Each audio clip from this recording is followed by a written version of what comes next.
In this video, I want to share ways that you can become more charismatic and specifically how it's going to unlock more opportunities in your life for you, right? How it's going to make your life so much better.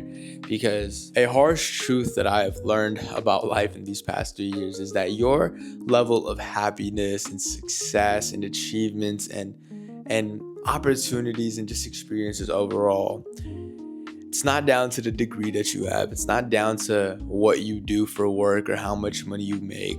It's not even how you look. It's actually how charismatic you are or how well you are with people. And see, in these past 3 years that I've really been dialed in on self-improvement and my life has just been compounding and becoming better and better, I've started to realize that a lot of the opportunities that have come into my life or, experiences that I've been able to have directly been correlated with just how good I've been with people and making them feel heard or being charismatic or whatever it may be, right? And I think this is a harsh truth that a lot of young guys need to know, right? Because there's this mindset of, okay, once I get this money, then I'll do this, or once I get this in shape, then people will like me. Once I do this, then this will happen and I'll unlock these different things. But what I'm starting to realize is that it's all about who you are along the way and the people you're able to connect with and this, that, the other, that really makes life much more joyful and joyous, right? And I, again, really want to emphasize this because throughout my time in university, I used to have that same mindset too of, no, I don't need to be friends with people. No, I don't need to talk to these people. No, I don't need to care, whatever. Right. And on a certain level, yeah, that's true. Right. Stay focused on your own crafts. But also, when you do have these relationships with people and you are good with people and you are memorable with people and people feel memorable with you, you're going to unlock more opportunities than you would just going the linear path. Right. And I think that's why everything in today's generation is with these audiences that people need to build, whether they're have their business or whether they're in a career, right? Or that they're in a job or whatever it is, because it's all about people at the end of the day. And like I said, in university, I wasn't too social of a person just starting out, right? I was very anxious, very shy, like having moments where I forget my name or putting people on pedestal or being afraid to talk to the cute girl or whatever it may be. Despite how I looked, despite all the achievements that I had and this, that, the other, it was just the way my self-worth was wired. And then later on, as my sense of self-worth started to get better and I started to do well with people, I started to, out of nowhere, not even needing to market the service that I was offering at the time, would get a client via a referral or connect with somebody at the gym that would open me to a new opportunity to make money, such as real estate, or be able to go down to Newport Beach and hang out with my friends there and kind of party around the little harbor and the peninsula there and be able to meet these private equity people and a lot of these old money, guys who are making a lot of money and be able to unlock internship opportunities and whatnot, to even building a following on social media and literally having, a lot of very powerful people at the tip of my fingers and being able to call them friends, obviously, all came from just me being good socially and then expressing that through whatever it was that I was doing to improve myself. So the first step that I want to talk about here is to act in accordance with your highest self.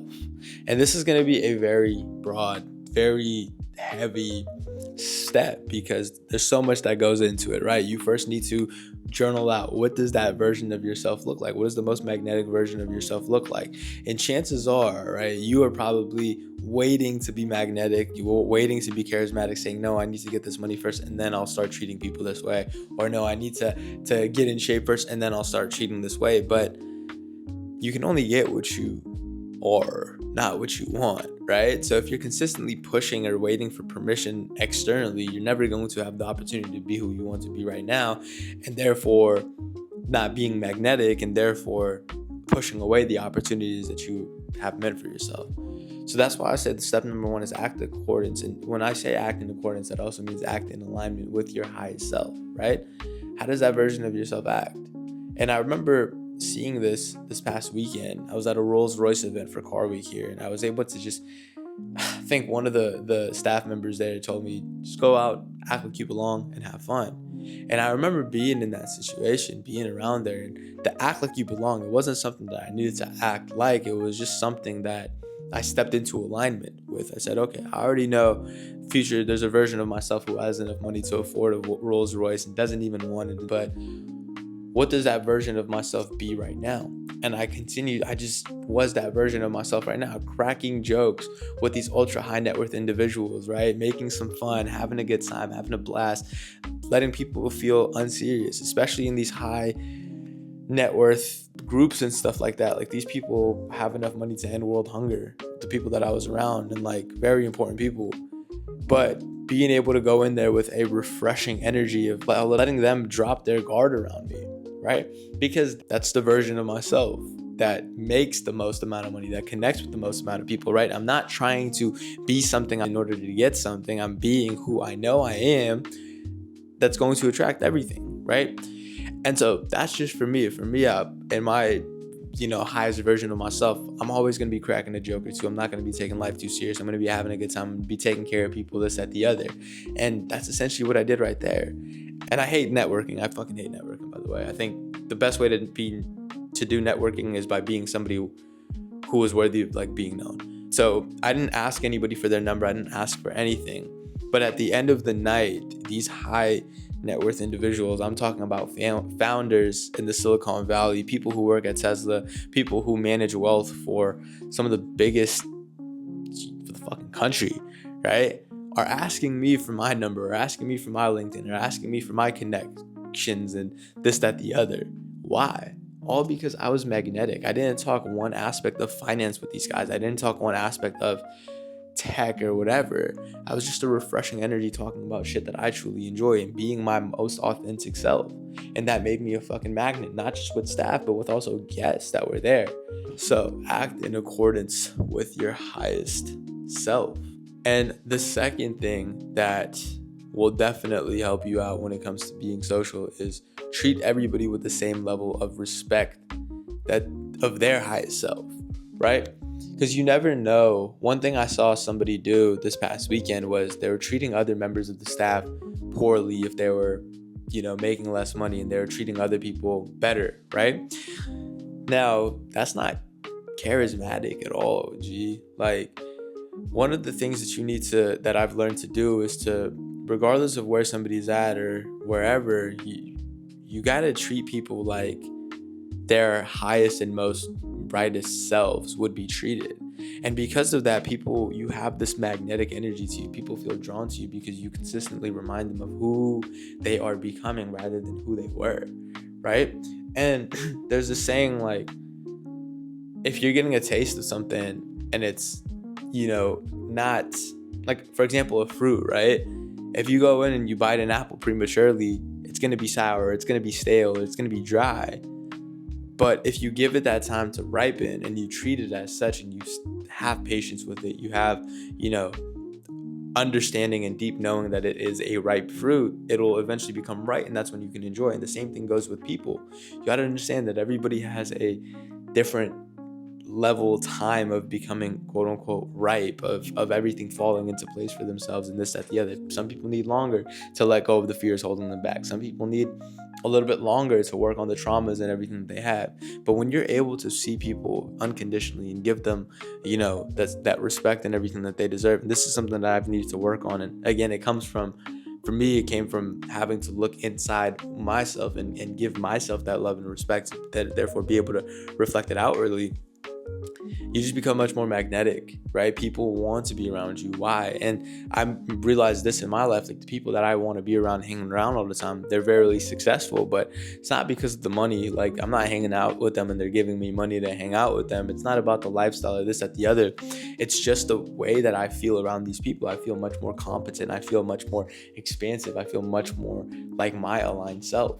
And so when you start to do that for yourself and then be able to give that to others, you're gonna be fucking magnetic. So when I'm there with staff, right, and I'm talking with them and giving them the time and really actually genuinely having interest in what they are doing, like what their goals are. Okay, cool. Like, why are you doing culinary? Like, I love this aspect of it, but like, what really drew you into it, and talking with them and having these connections and these questions, like, they're gonna obviously treat me well when they see me coming in as a guest to the event, right? And that just builds more social status, quote unquote. When you see people, somebody that's getting treated really well by staff and everything like that, you automatically think that they're way more important, or the perception of it. So there's also that aspect of social. And I think, yeah, there are a bunch of these there's a lot of YouTubers saying these different tricks and stuff like, oh, make sure you tip, or make sure you do this, or say their names or whatever. But I think on a deeper level is to see yourself as the highest version of yourself, and to treat other people, regardless of where they're at, as the highest version of themselves. And they will then be, having the opportunity or the permission to act that way around you, right? And not be limited. And I think that's just something that's made me magnetic, and it's gonna make you be magnetic too. All right, bro. The third thing that I want to talk about is to build your self-worth. And I want you to build this internally and let this reflect, right? See, when I was at this Rolls-Royce event, I feel like a lot of people there, not a lot of people, but some people there were placing their self-worth on these cars that they were driving. And I remember when I was a lot younger and seeing that, I used to think that my self-worth and that my status and everything was based on the type of car that I was driving, or the type of girl that I was with, or this, that, the other, or the brands that I was wearing, or whatever. Where now I'm realizing that my self-worth has nothing to do with those things. It's actually my self-worth that is able to unlock those things for me. And it can be very discouraging too when you see that and you're like, well, fuck, what's the point? Especially if you don't know how to afford a Rolls Royce or make money or this, that, the other. It can be very, very challenging. It can shoot you in the foot before you even get started, right? But one thing that I've realized is that you can build your self-worth internally, right? And that, again, comes with acting in alignment, building this relationship with yourself, seeing yourself as that person. And this really comes down to, like I said, working on yourself and keeping the promises that you made to yourself, right? Building your self-worth that way. If you are out of shape, right? Doing everything you can to get in shape. If you are, telling yourself you're going to wake up at 6 a.m., waking up at 6 a.m. And as you get the ball rolling and the momentum in these areas and this, that, the other, you start to build a relationship with yourself of self-respect.